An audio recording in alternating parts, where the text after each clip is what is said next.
Yeah, we're live. Welcome back to Cyber Talks with Cyber GRC. Today we are unpacking a critical topic for every organization implementing ISO or IEC 42001, the common pitfall that derail AIMS implementation. Joining me today is Johar, Sir, certified ISO IEC 42001 lead implementer and AI governance expert. Hello, sir. How are you? I'm good, Vidya. How are you? True. So, shall we begin? Yes, yes. Let's go. So, the first question is, what's the biggest reason most AIMS project fall early on, fail early So, on? I'm sorry. yeah. So basically, a lot of reasons are there. Okay. So because of that, I have created, this small, this thing. If you see on this, chart. So these are some of the common AI failure patterns that you see on the screen, Vidya, right? So you have, Hmm. so many of them. Okay, undefined objectives where an organization does not, clearly have the objectives of AI. Like for example, what exactly they want to accomplish with the AI. Okay, Hmm. lack of quality data. We discussed the day before yesterday also how much data plays a vital role in the AI implementation, right? For the AI model training and all that. Flawed algorithms. Okay, their algorithms are biased. Okay, they're not created properly. The algorithms are not producing the reliable results which the organization wants, right? Inadequate testing, insufficient testing, leading to unidentified errors and more errors. Okay, poor integration, failure to integrate the AI system with the existing infrastructure. Okay, you are just not able to, manage it properly. Lack of explainability. You have created the AI, but now you're not able to make it understandable to the users how the AI is working, how the AI results are being, calculated and all that. Security related vulnerabilities. You have created the AI, but you have not taken into provision about, the security aspects of the AI. Scalability issues. Okay, you're unable to handle any increase in the data volume or the user volume that you have created the AI for, right? Maintenance neglect. Okay, ethical considerations. Main ethical considerations, for example, fairness, transparency, accountability, human rights. All these are ethical considerations that you have ignored.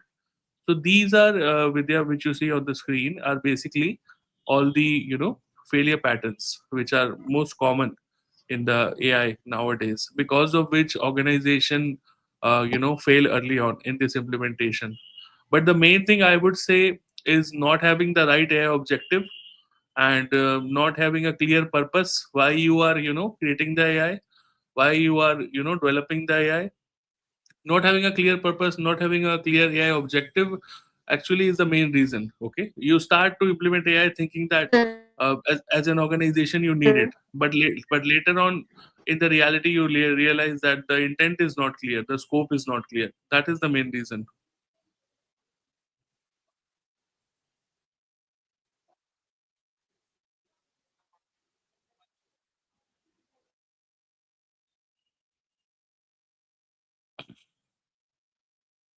Top management commitment affect AIMS success? This is a very important point with the commitment of the top management, because be it any implementation, be it ISO 27001, ISO 42001, AIMS implementation, or any implementation for that matter. Do I have to read my Leadership, question? yeah. I've got it. So, role of a leadership is, you know, uh, plays a vital role actually. Role of the leadership, you know, because it works in a top-down approach where you have the leadership buy-in, because leadership helps you to create policies, and aligns you, gives you resources for these project implementations. So that is where, leadership plays a vital role. If the leadership will not give you a budget, how will you basically, uh, uh, be able to successfully implement the project? It's not possible actually, Vidya.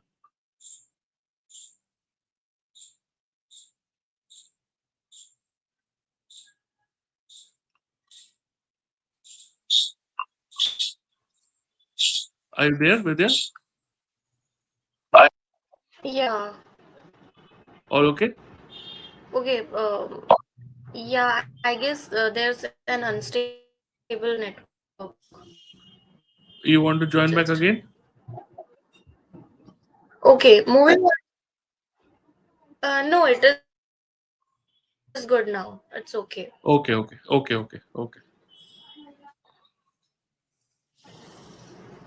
Okay, so let's continue. Yeah, let's continue with the next question. That how does lack of top management commitment affect AIMS success? This you have already covered. I think because of lack of uh, bandwidth, you were not able to. Yeah, you already covered this. Okay.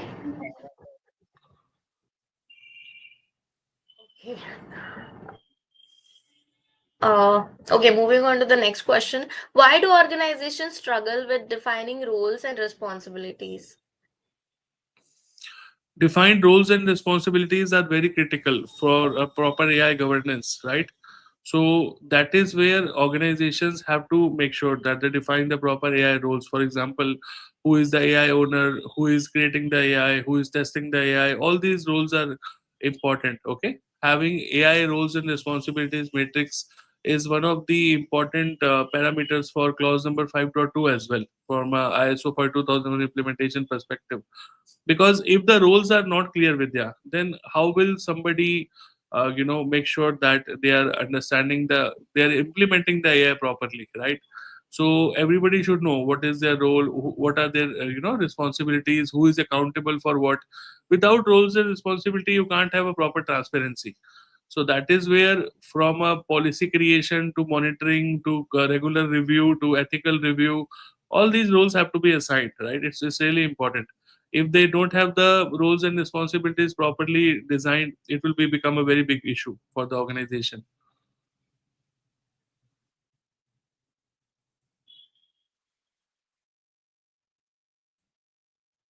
Okay, any tip you would like to give at the end of the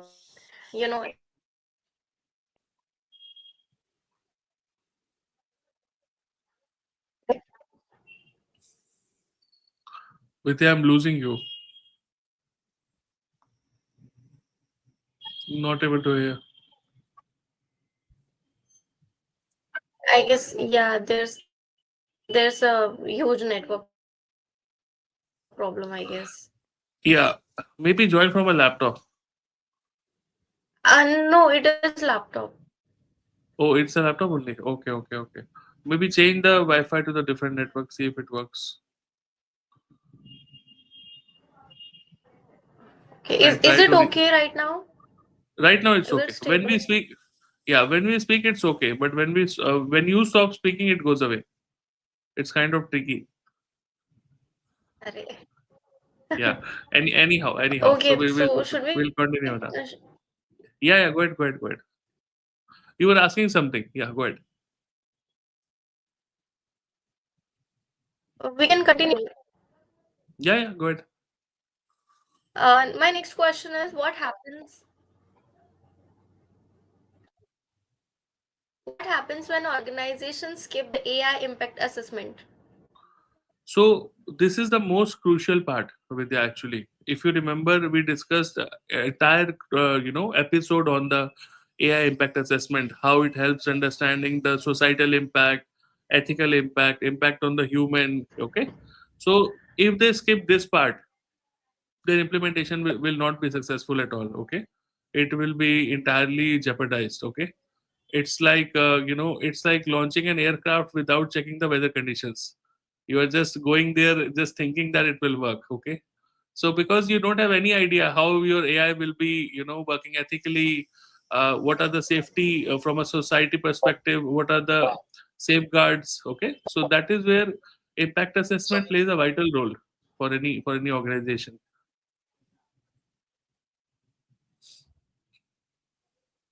Okay. Is documentation overload also a pitfall? Uh, there is a common question on this. Yes, in ISO 27001, also people say the same thing. So I would not say it's a documentation overload. Vidya, tell me one thing. If you are doing an assessment, if you are doing a Hmm. risk assessment, if you are doing a AI impact assessment, if you are creating a policy, can you do all this without a document? You can't do that, right? You need to have the documents in place. So it's basically not a document overload or not a documentation perspective that we need to create a lot of documentation. It's not like that. It's basically it is needed. Actually, if you want to establish governance, you can't do that without documentation. It's not possible. Like, what will people refer to if you don't have a AI policy in place? What will people refer to, right? So that is where documentation is vital. Like, it's not like you are creating hundreds of policies. It's not like that. It's basically there should be some concrete information like AI impact assessment documentation, risk assessment documentation, your monitoring documentation, testing documentation. How are you feeding data to the AI? What type of data you are feeding? Data quality related documentation. All these are required. You can't work without this documentation. No.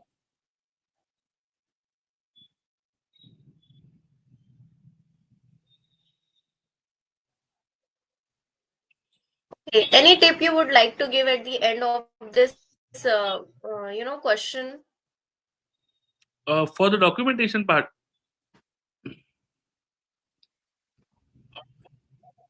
Yeah.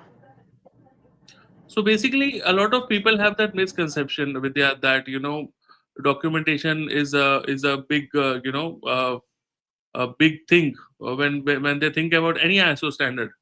I would say you look at it from a different perspective. You need to understand why you need the documentation, why the documents are Mm. required. Because once you understand the Yeah. purpose, once you understand the intent behind the documentation creation, then it will not look like a big task to you. Okay, for some people it's like a big mountain. Oh, documentation banana hai, bahut sara documentation banana hai, yahan pe to bahut sara document banega. And it's not like that. You need to understand why you need to create the document. The intent has to be clear. Okay, and it's not like you have to create a document for hundreds of pages, thousands of pages. No, no, no, no, no. You need to understand the intent first, the objective of the documentation first. I have seen AI policies which are one pager, and I have seen AI policies which are 80 pages long. Now, both of them are right. It's not like you can say the 80 pages wrong one. No, because as per the business requirement, it has to be right. So that is where people have to understand this part. Yeah. That documentation depends upon the business perspective. What exactly is the end goal of the Hmm. business? What are you trying to achieve? Okay, so that is where people have to understand the Yeah. documentation part. Sometimes it is required. You can't skip that altogether. Okay. Revansh, I have a question. Rishwan. Will DPDP fall under the roof of AI? Yeah, Rishwan.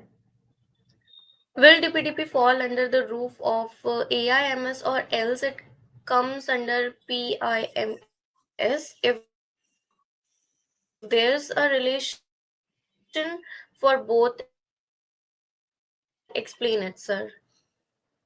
So it's a very good question. What Rishwan is asking basically. So it's basically asking how will DPDP affect the AIMS implementations which are happening in India, or will it come under PIMS implementation? Okay, or will it cover both? Okay. So basically, DPDP will definitely affect the AIMS implementations. Rishwan, let me clear that out. And definitely, it will be a part of PIMS implementation also, because PIMS is all about policy, right? When you talk about PIMS, it's Privacy Information Management System, right? So it's all about privacy, okay, about personal data. So if your PIMS you're implementing, you need to implement the DPDP provisions into place, because if you are doing it in India, you have to do it. There is no other if or but, right? So definitely DPDP will be a part of it. And similarly, when we are talking about AIMS, Vidya, you remember we said that in AIMS also, for training the model, we use a lot of data, right? Millions of records. So those Yeah. records, if those Hmm. records are personal data of the citizens of India, don't you think DPDP will fall into play? Definitely, it will be falling into play. So definitely, Rishwan, both of the areas will be there for DPDP. DPDP will impact both the implementations, PIMS implementation as well as the AIMS implementation, both. And a very good question, Rishwan. This shows that you're understanding the implementation part properly. Very good question. Yeah, Vidya. See, these are very good questions. These are smart people asking the right questions at the right time. Very good. Yeah. Okay. My next question is, how does neglecting AI lifestyle integration cause failure? So, Vidya, if you remember AI life cycle we discussed in, I think, one of the previous sessions, where I showed you the entire life cycle from inception to testing to design to basically Yeah. decommissioning, retiring the AI, right?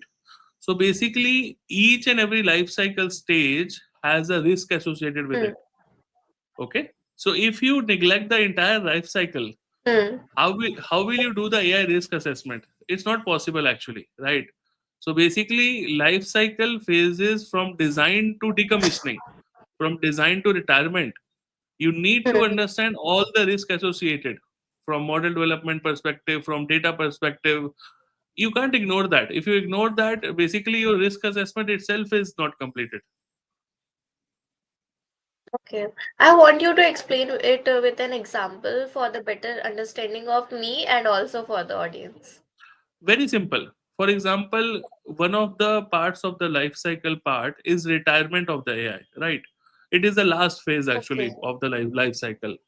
Now tell me, Vidya, you are thinking about retiring the AI, you are thinking about decommissioning the AI, but Okay. you don't have proper provisions to do that. You do not have proper risk associated with that. Without doing a risk assessment of that part, can you ensure that it will go right? No. No. Yeah. You have to do proper assessment of that part first, right? And if you skip that Correct. part altogether, and you if you speak if Hmm. like question was, if you skip the life cycle, if you skip that complete thing altogether, then it will be Hmm. a catastrophe. It will be a catastrophe. Company will not be able to implement AIMS properly, and auditor will also give you definitely a non-compliance on this if he or she sees that.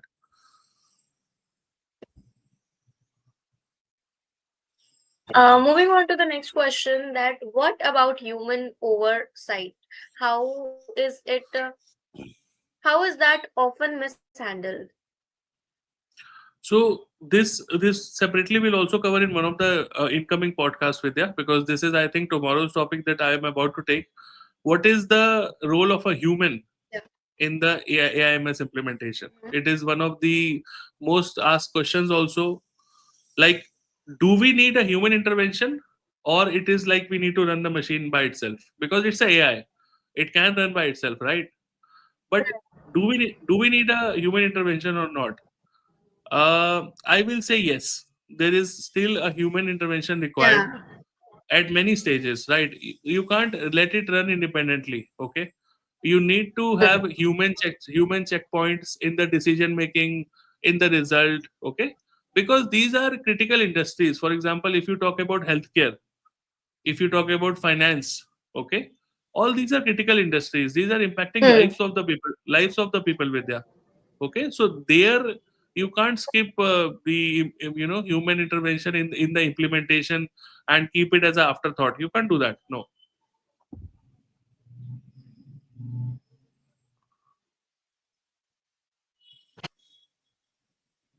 How does poor risk management undermine AIMS? Poor risk management is one of the biggest issues right now in the AIMS implementations that we are observing, because there is a reason to that. People are not able to understand AI properly. AI is a new thing, right? And now on top of that, I'm asking you to think about what all risk will be there related to the AI. So Hmm. that itself is a Yeah. challenging task, right? So that is where risk management definitely has a Yes. very high chance of going wrong, right? Because you have to identify risk related to the life cycle, you have to identify risk related to the model, you have to identify risk related to the data, you have to identify risk related to the privacy, the environment, everything you have to understand, right? So it's not easy. So this is where it becomes very tricky, and help of a consultation for a firm like Cyber GRC would actually help the organizations here to understand this part better.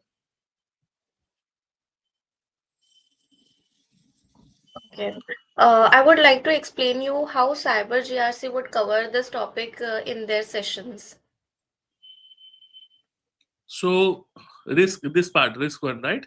So basically, how we do it in the training is that Yeah. we basically have live environments. Okay, so we give case studies for the live organizations who are actually working into this, and then we ask the learners to basically let us know what are the risks that they think from this organizational perspective would be there. And definitely we know the answers. So once they put in their work, when they put in their risk assessment, then we help them understand what are the gaps, what are the areas they have missed, and why they have missed them. Okay, so this is the approach that we take. See, in Cyber GRC Vidya, everything is about doing. If you're not doing, basically it's of no use. That's what we actually stand by, right? So yeah, they do it, they make Yeah. mistakes, then they redo it again. That is how we do it actually. Okay. And that is actually interesting too, right? There's a two-way Yes, communication. yes, and Yeah. there's a lot of And learning actually.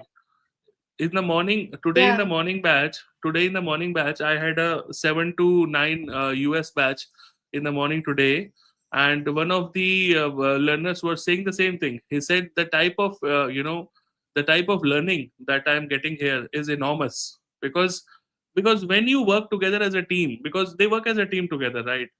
And when you work together as a Yeah. team, a lot of brainstorming happens, right? A lot of discussions happen. Okay, a lot of ideas get evolved. True. And these are all working professionals, Vidya. These are people having 20 years, 30 years, 40 years of experience. So when you club them together and do a brainstorming like that, it is nothing that you can compare it with. Nothing. It is enormous. Okay. Let's move on to our next question.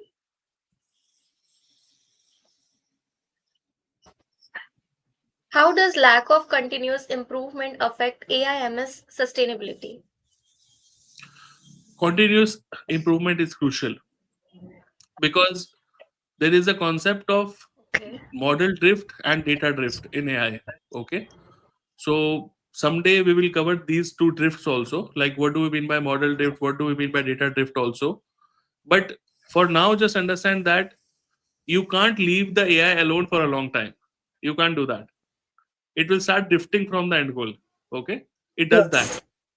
Okay, so that is where, in order to make sure that it works continuously without having these drift issues like data drift, model drift, and all that, you have to continuously monitor it. There is no other way. If you leave it alone, then definitely your result will start different. Okay, you'll see that you need to introduce some periodic review intervals in order to have. Okay, you need to have feedback loops. You need to have continuous assessment of whether the AI is producing the right Hmm. result or not. Okay, you might have to recalibrate the entire model again with the new data as well. I've seen that also happening. So yes, continuous monitoring is a crucial part. It's one of the most crucial parts of AIMS.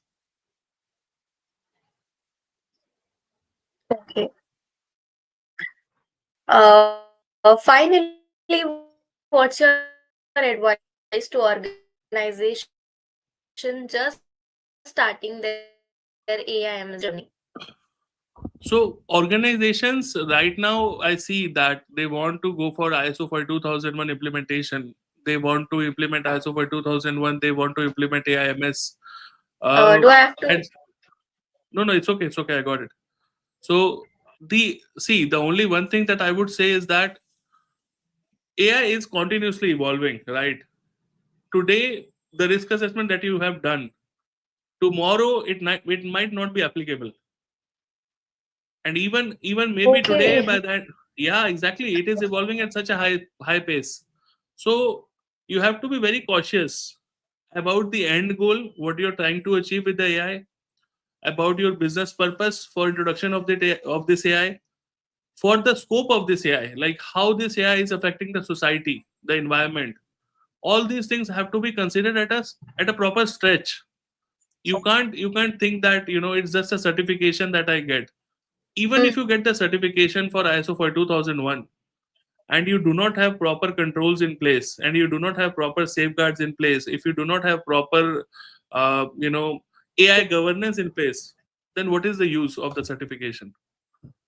Okay, so this is one tip I want to give to everybody who is watching. True. Make sure that you understand your purpose for implementation of this AI first, and secondly, how will you have governance on top of that, and whether you have the right governance or not. That is more important than having the certification, I would say. You have to develop that governance part. It's right now it's not there actually. Okay, so that has to be developed.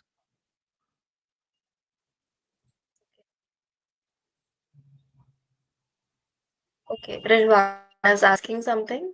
One more question, love sir. Based on the implementation of AIMS, what are the steps to be taken with AI? Will trustworthy, responsible AI along with providing accountability? A very good question, Rishwan. Once again, these are the steps that we cover in the training also, whatever you questions you're asking, right? And the next batch is starting from 9th of November, Vidya. For anybody who is watching, 9th of November, weekend batch is starting for AMS. This is the second batch. Okay, we had a great success with the first batch. Okay, people from a lot of different organizations and government of India have joined those the first batch, so it was a great success. So now in the second batch also, enrollments are coming very fast. Already half of the seats are full. 9th of November is the date when we are starting this batch. Okay, so it's a weekend batch, Saturday and Sunday, morning 8 to 12. Okay, so anybody who is interested, who is watching this, can definitely get in touch and enroll yourself, right? So the steps to be taken to make sure that you have trustworthy AI, responsible AI, ethical AI, all these steps are basically pointing to one thing, which is, are you doing the AI impact assessment properly or not? Vidya, remember all these things what Rishwan is mentioning, we already discussed it in the last podcast when we were discussing Yeah, about AI impact assessment, right? So what Rishwan is basically asking is, have you done the AI impact assessment properly or not? It's a right question what he's asking. Okay, Hmm. but the question, because he is thinking in his own mind that these are the failures of an AI, that's why he is asking this question, right? But from Hmm. an impact assessment, these are the reasons why I do the impact assessment. Okay, so Rishwan, you watched the Okay. impact assessment podcast. I think it was day before yesterday, Vidya, when we did it impact assessment one, right? So Yeah.